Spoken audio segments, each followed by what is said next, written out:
And now, ladies and gentlemen, could I have the very best of order, please, for the next 28 minutes? That means no general fidgeting, with special focus on keeping those hands still.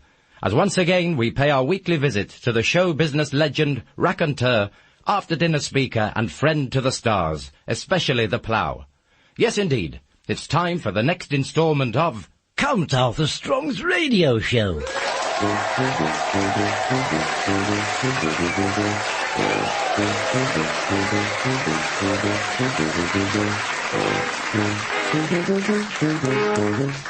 And so, now that you've heard what I'm saying to you, I feel sure that having witnessed in action my methods and techniques I employ, that you will all put it all into practice and become high achievers in your chosen fields, just like I proved you can do with the way I deport and conduct myself at all times. Remember, there's no such thing as a negative thought, only negative people thinking them. And if you ever find yourself slipping back into your old habits, I want you to look yourself straight in the eye, in the mirror, obviously, otherwise you'll have problems doing it. Unless you're cross-eyed, of course. Then you're just one of the lucky ones that can look at your eyes without a mirror. Anyway, just look at your reflection and speak out loud for all to hear your personal mantra I've given you.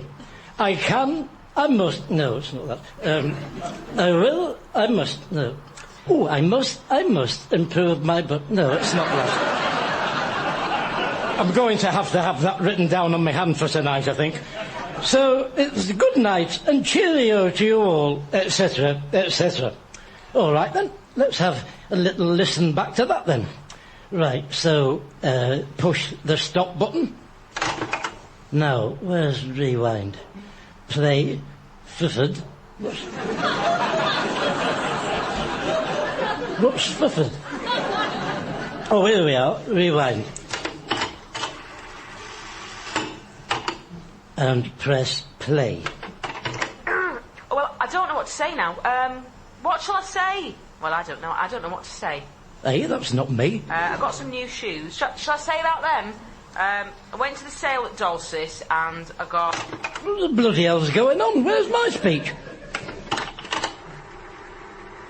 I don't really sound like that, do I? No, and I bloody don't neither, sir. That's two of us. How can you tell if it's on or not? You see that red light? That comes on when it's recording. It's amazing, isn't it? If you went back to prehistoric times, they wouldn't believe it. They'd look at you as if you were mad if you showed them this.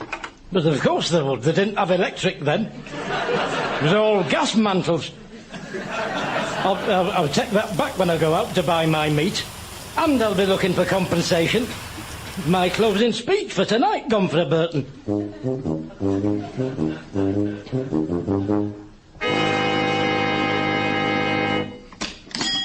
Hello, Arthur. You're late today. Well, I won't even begin to tell you why. Suffice it to say, my lateness is not of my own making. And when I've isolated the individual responsible, his heads will roll off. I've got myself motivating yourself up lecture talk this afternoon, as you know. I've still got to get the dunce's hats from the fancy dress shop yet. Dunce's hats? Oh, yes, it's a new thing I'm trying. They call it reverse philately. Reverse psychosis. Oh, it's psychology. Reverse psychology. Well, sounds very technical. What's that, then? Well, I've been reading up on it, and I have devised my own vagrant on it. In a nutshell, you put everyone in dunce's hats and tell them they're stupid and they'll never amount to anything, while you're banging a big dustbin lid with a wooden stick to disorient them. And then you get the... Well, I forget what happens next, but that's the bones of it. And it ends up with everybody crying their eyes out and feeling so much better about themselves than they used to do before I banged the dustbin lid. They've had some remarkable results with it in, where was it? Somewhere or other. It was definitely somewhere in the world. I do remember that. Oh, now then, while it's in my head, did you find that theme from the Dam Busters music? I want to play it tonight while they're all crying and asking to go home. You know, the Dunkirk spirit and all that.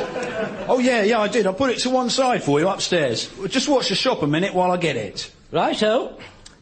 Oh. Now, let's have a browse. What should I have tonight? Sausages. Bit of belly pork? No, I think I'd have a little meander down Offal Alley.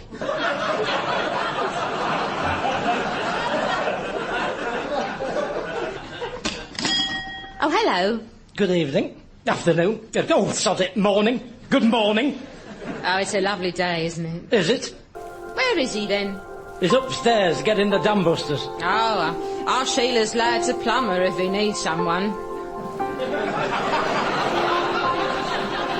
What are you talking about? He doesn't need a plumber. The bum dammers, I said.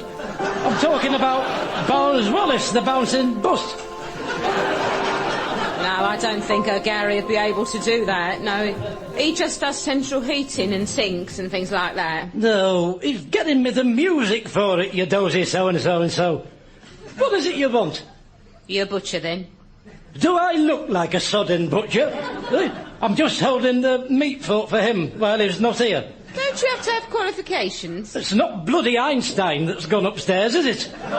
Qualifications? What are you on about? Well, it's got to do with hygiene. You've got to go to college for it. Oh, for crying out loud. What do you want to do? See my diploma I've got in hand washing? Oh, I've had enough of you. Look, love, you've got your days wrong. Today's half-day closing. Technically, you're trespassing. So, you'd better hop it sharpish before all the alarms start going off. Once the police are involved, there's no turning the clock back. Come back tomorrow. What day is it today, then? That's right. There's the door. Come on. No malingering. Straight home now. Dear me, you get some right idiots coming out. I think we'll have that closed sign up. Well, who was that, Arthur? A customer? Oh, it's a complete time waster. Not the slightest intention of buying anything. No real interest in meat at all. I don't know how you put up with it, Wilf, on a daily basis. Well, anyway, there you are. There's your damn busters. Good. Right, then. Has any of your offal been reduced yet?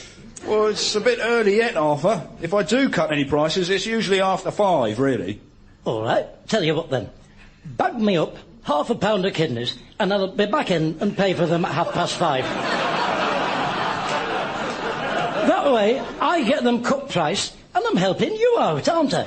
Taking them off your hands when you just probably end up flushing them down the toilet anyway. Oh, it's all about give and take, isn't it, Wilf?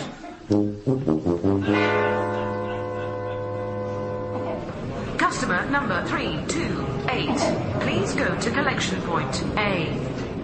Please go to collection point A. Please go to collection point A. Oh, it's an easy job, is that?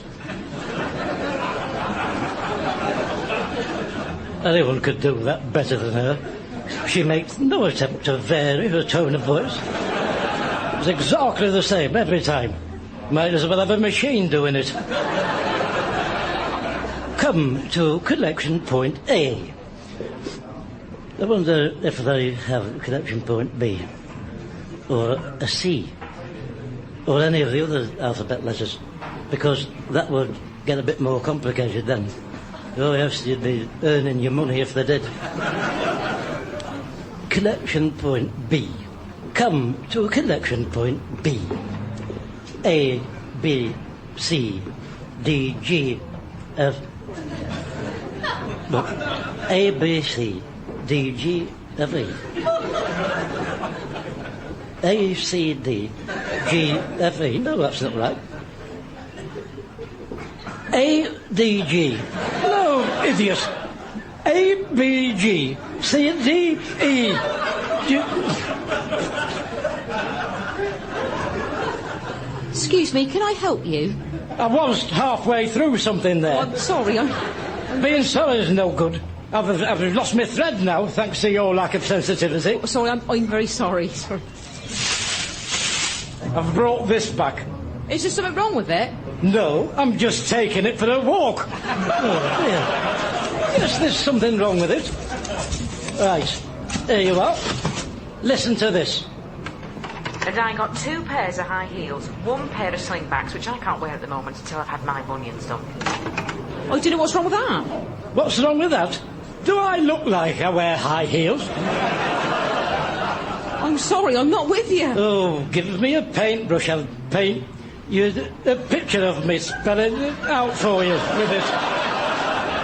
Then perhaps you might have a clue. Listen, I'll make it simple for you. 1, that's not me. 2, what was 2? Well, there is a 2, I'll come back to that. And 3 is the same as 2.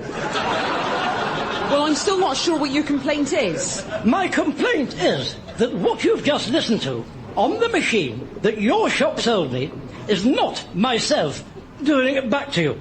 Not only is it not myself, whoever it is that is doing it isn't even saying what I said. So it's broken on both fronts. Do you mind if I have a look at it? Be my guess. Right. Can I ask where you got the cassette tape from? I got it from Harry Underwood's second-hand shop on Whitfield Street. You must know it. He's got a big handlebar moustache. Larger than life is Harry. It's next door to where the pet shop used to be, before they knocked it down. They used to have a monkey in the window with a big red backside, if that's any help. This is a very old used cassette tape. That's not you on it. Which it most definitely is not. I've more important things to do than squeeze my bunions into high heels and slingshots, clacking down the street. Then it's obviously a recording of someone else that was on there when you bought the tape. I knew it definitely couldn't be me. I don't talk like that. And I'm not a woman, despite your inferences about high heels. Anyway, listen. I've got to play the theme from the Dam Busters on it later this afternoon. My motivational talk I'm doing. You've probably heard all about it. There's a card up in the post office, and everyone's talking about it. Will it do that without letting me down? As long as you actually have a tape of the Dam Busters, this machine will play it. Well, that's more like it. Now, if you'll excuse me, I think you've taken up quite enough of my time for one day, don't you? Good day.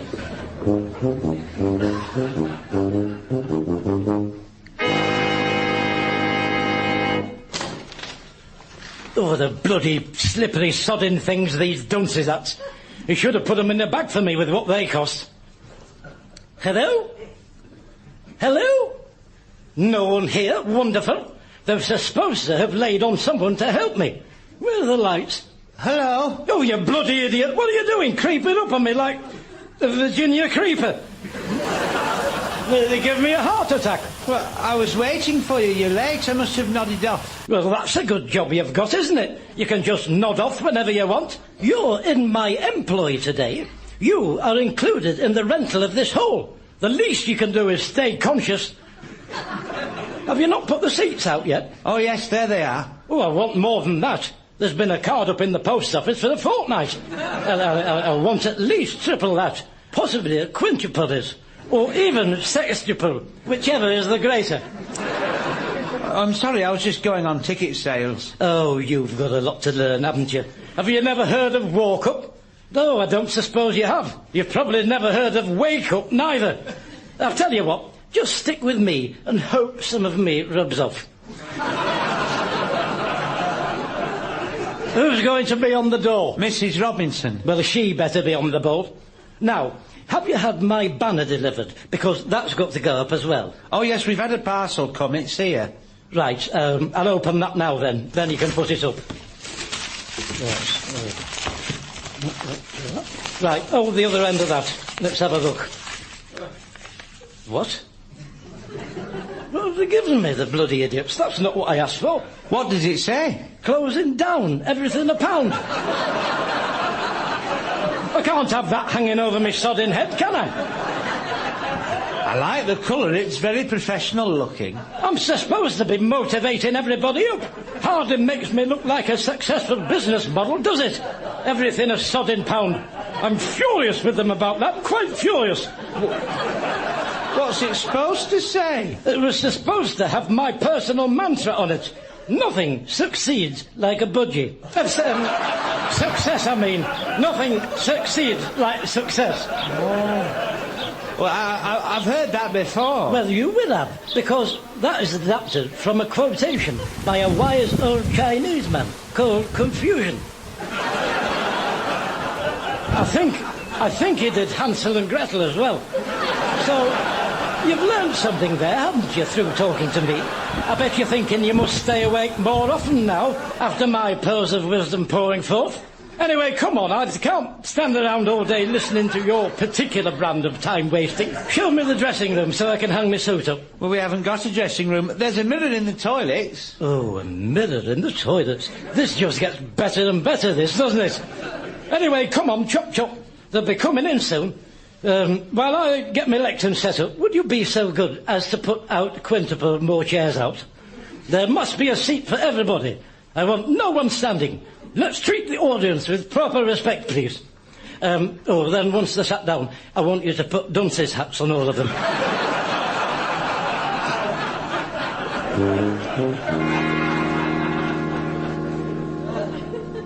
Right, I'll get my makeup on while I've got 2 minutes. Put a little bit of pancake number 5 on. Rub it in. Little black line down the middle of the nose for definition. Lovely. Where's that red pencil? Ah, here it is. Little red dot with it in the corner of my eyes. Excuse me. Oh, you bloody idiot. Oh, dear me, I've stuck that sodding pencil right in my eye now because of you, you dozy sod. Sorry. Oh, dear. Get me some toilet paper. My eye's streaming. Look at that. What are you doing, sneaking up on me like that? I've finished the chairs. Wonderful. You've finished the chairs. And you just thought you had enough time left to pop in here and blind me in one eye. Well, thank you. Thank you for fitting it all in. I know how busy you are. Look, I can hardly open that eye now. Well, do you want me to go to the chemist or anything? I don't think they have any tablets for ramming a sodding pencil in your eye, do they? What did you have a pencil in your eye for anyway? I didn't have it in my bloody eye until you came in. I was doing an old make-up trick, if you must know, to make you look, to make you look like your eyes, I don't know. Rodney Bewes does it anyway, that's who told me about it. Go and ask him. I haven't got time to be interrogated. I tell you something, I'll have a right bruise in the morning. That's your fault, is that? Are you covered by insurance here? I need the lavatory. Listen, while I'm in here, these lavatories are sacrosanct. This is my dressing room, my inner scrotum. Sanctum, I mean, my inner sanctum. It's where I prepare myself mentally and spiritually for the rigours of my performance. I'm not having all and sundry go into the lavatory in here as though there's no tomorrow. Where are we supposed to go then? Use your imagination. You shouldn't need me to tell you where to go to a bloke. You're a grown man. Dear me, this ceaseless hand-holding people expect me to do. Anyway, you'll be hearing from my legal team regarding my eye. I can hardly open it. Look. Hooey, are you in there? That's Mrs. Robinson I told you about. She's taking the tickets. Send her in on your way out. I'll make sure she's briefed. He wants you to go in. What, in there? What for? Something about making sure you've briefed, I think. What? That's what he said to tell you. It's the men's toilets. I know. What does he want me to go into the men's toilets for? Oh, for crying out loud, tell her. Tell her it's not the men's. It's the bloody dressing room for tonight. Just tell her. It's the bloody dressing room for tonight. Come in. Hello. Don't worry, I don't bite people. Not unless they bite me first. So, you'll have brought it on yourself if I do sink my teeth into you. Oh, well, I won't then. Can you not stand there? Come and stand over here, closer to me. You're in my blind spot there. Oh, you're very domineering, aren't you? I like a domineering man. Look, I want to tell you what duties to perform today. Oh, I've got some duties to perform, have I? You cheeky thing. What? I said you're a cheeky thing, aren't you? What are you on about? Winking at me. Winking at you? I'm not winking at you. Yes, you are. You're doing it now. I'm not bloody winking at you. I've had a red pencil stuck in my sodding eye. That's what that is. Well, I didn't know. You want to be careful with that, sending out the wrong sort of signals. I'm not sending out any bloody signals. What's up with you? I'm in agony here, you know. Hello, what's going on in here? There's nothing going on in here. All right, I get it, mate. Get what? Nod's as good as a wink. Listen, I am not bloody winking. Watch my lip. I am not bloody winking. Okay, whatever you say, Chief. What do you mean, whatever I say? I'll tell you what, I'll leave you to it. I told you it could be misinterpreted. You want to be careful with that winking eye. Oh, just put some socks in it, will you? Listen, you're going to have to introduce me, because there's no other idiot here to do it. I'll write down what I want you to say. Do you think you can manage that? Oh, yes, I do all the amateur dramatics here. I played the lead in Call Me Madam. That doesn't surprise me.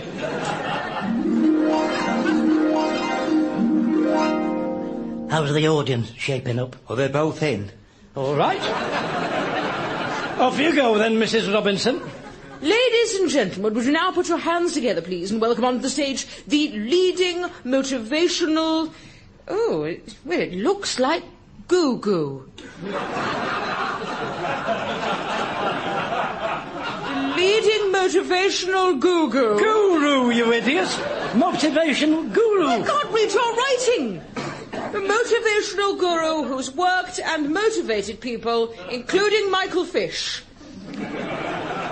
Too many other people, too numerous to go into because of time constraints. Please welcome Count Albert String. Thank you, you bloody dozy woman, for that wonderful introduction you've done me. You know, when I was a little lad, I used to sit and read about the top stars and matinee idols of the day. And I used to think to myself, it could never happen to me. And then I used to think, well, why not? And then I used to think, because things like that just don't happen to me. And then I used to think, but that doesn't mean that they can't. And then I used to think, oh, I'm just being stupid. And then I used to think, now who are you calling stupid? Then I used to think, come over here and say that one. No, you block off.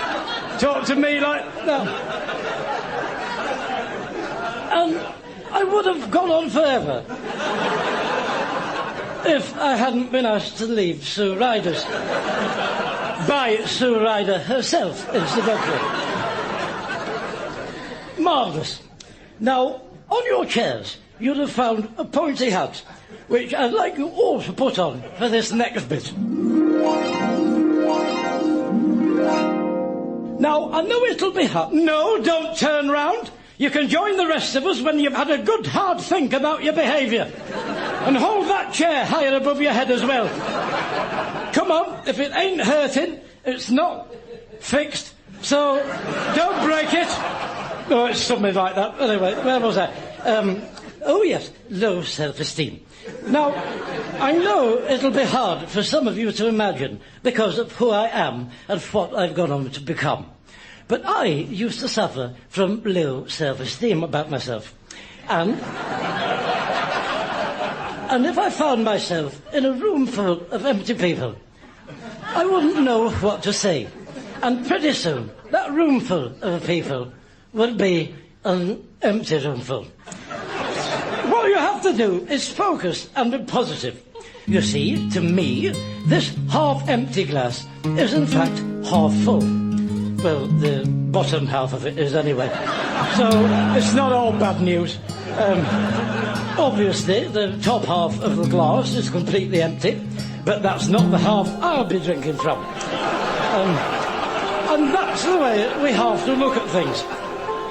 Now, at this junction, I will throw the floor open for questions.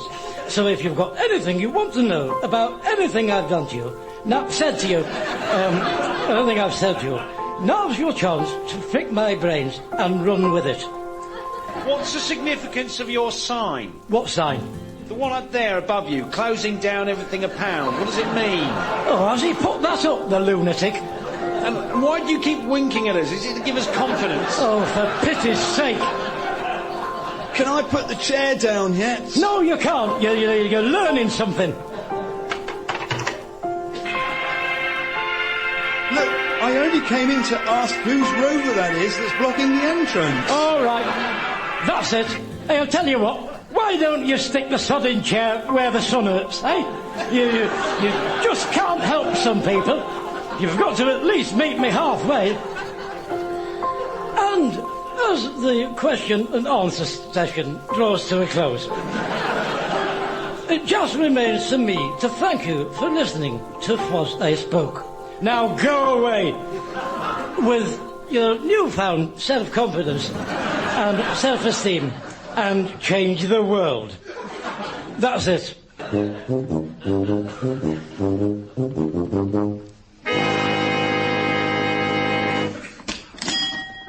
Hello, Arthur. Wilf, What are you wearing an eye patch for? I've had to get one because everyone thinks I'm winking at them, which I'm not. How did your talk go then? Well, as we motivational speakers like to say, I feel it was in the zone. Oh, yes. There or thereabouts, anyway. Remember, Wilf, nothing succeeds like a budget. Oh, success, I mean. Oh, that's funny. What is? Well, they've got that on a sign in the pound shop. Nothing succeeds like a budgie.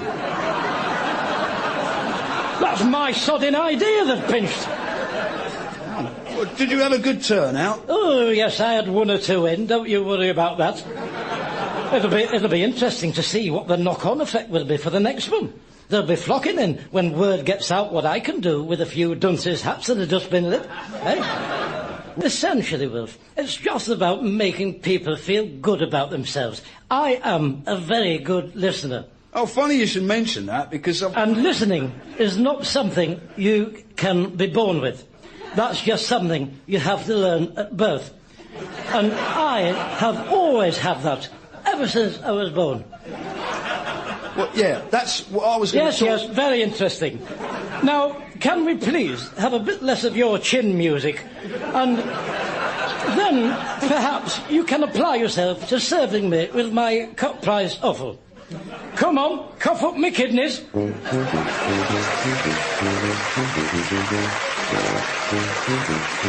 Appearing with Count Arthur Strong were Sue Perkins, Alistair Kerr and Dave Mountfield. The script was written by Steve Delaney and edited by Graham Duff. Count Arthur Strong's radio show was recorded live at Comedia Brighton, is produced by John Leonard and Mark Radcliffe, and is a joint Comedia Entertainment and Smooth Operations production.